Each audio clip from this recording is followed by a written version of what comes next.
SEVR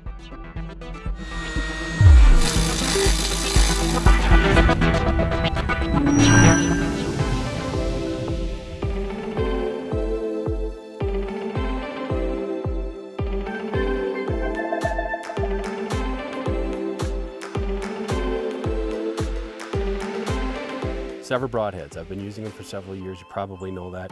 I really like them. Number one, they're built well. Number two, they're really sharp. And number three, they cut really big holes. Now they offer 3 different ones here.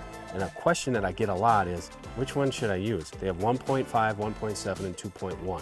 What that means is the cutting width of that broadhead. One thing to be aware of with these broadheads, even though it says 1.5, 1.7, or 2.1, that broadhead almost hyperextends when it hits. They call it a slap cut. When that broadhead hits and those blades slide back, they don't spring back like a normal mechanical broadhead from the years gone by. These are high-tech broadheads. That slap cut opens up that hide even bigger. So on this 2.1, I've had entry-exit wounds that are pushing 3 inches, in some cases more, depending upon the angle of the deer. So a very large cutting diameter. Which one should I use? Crossbow hunting, bow hunting. For me, it really depends on the speed of the bow or the crossbow that I'm shooting. That's a big deal. The 2.1 is going to cover you if you're shooting a lot of weight, 60, 70 pounds on a compound bow or a crossbow. It's going to create a large cutting diameter. The 1.7, obviously a little bit smaller cutting diameter. This is a little bit more stout. A lot of crossbow hunters like this because of that stoutness. The ferrule is really solid. It's really good for crossbows and high-speed compounds. The 1.5 inch. Now this one is, again, it's a smaller ferrule. It's a smaller cutting diameter.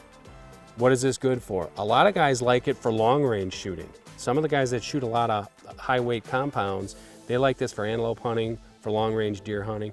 It's also a good broadhead for low-poundage bow hunters. Check your state regulations. Some states, I know where I'm from, you can shoot as low as 30 pounds of draw weight. Some states it's 40 pounds. This broadhead is good for those lower weights because it's a smaller entry wound. There's not as much going on there when that broadhead hits. If you're shooting 30 pounds and you're trying to shoot a 2-inch cut broadhead, it's going to be slowed down dramatically when that hits the animal. Got him! Yes! Right there. We got him. We got him. As with anything with bow hunting, it's all about preference. Your broadhead style and especially your broadhead construction. What I would recommend, going with a highly constructed broadhead that's razor sharp and that cuts big holes. It's going to make for really efficient hunting.